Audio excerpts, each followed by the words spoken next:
Hello mga ka-baker, gawa po tayo ng palaman ng bukurol. Ganito po ang ingredients. Yan po, maglalagay po tayo ng tubig ng nyog at saka tubig.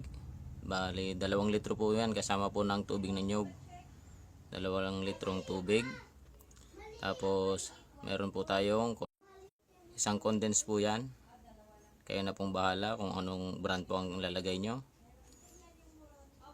Tapos po ng condense, lagyan din po natin siya ng all-purpose cream. Kayo na rin po bahala kung ano pong gusto nyong brand. Basta ako, yan na lang po nilalagay kong all-purpose. Tapos 250 grams na asukal. Yan po mga lods. Tapos yung kinahit kong buko, isang buong buko po yan. Yung pang salad pong buko, yung maganda. Tapos 250 grams na cornstarch. Yan po mga ka-baker. Tapos haluin po natin, tunawin po natin ng gusto yung cornstarch para hindi po siya magbuo-buo. Pag luto. Yan. Pag nahalo na po natin ng gusto, pwede na po natin siyang isalang. Yan po mga ka-baker.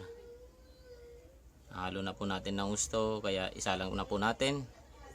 Yan, huwag po tayong tumigil sa paghalo hanggang siya po ay lumapot.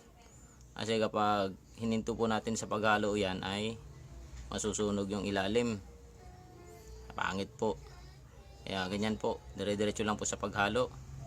Pag nabuo na po siya, malapot na, pwede na po yan gamitin. Pag ganyan na po siya kalapot, pwede na rin po nating patayin yung apoy. Kasi halo-haluin na lang po natin hanggang siya mabuo na po at mamix na po lahat ng ingredients.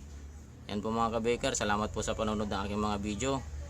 Follow me for more information po. Maraming salamat po mga ka-baker. Thank you so much.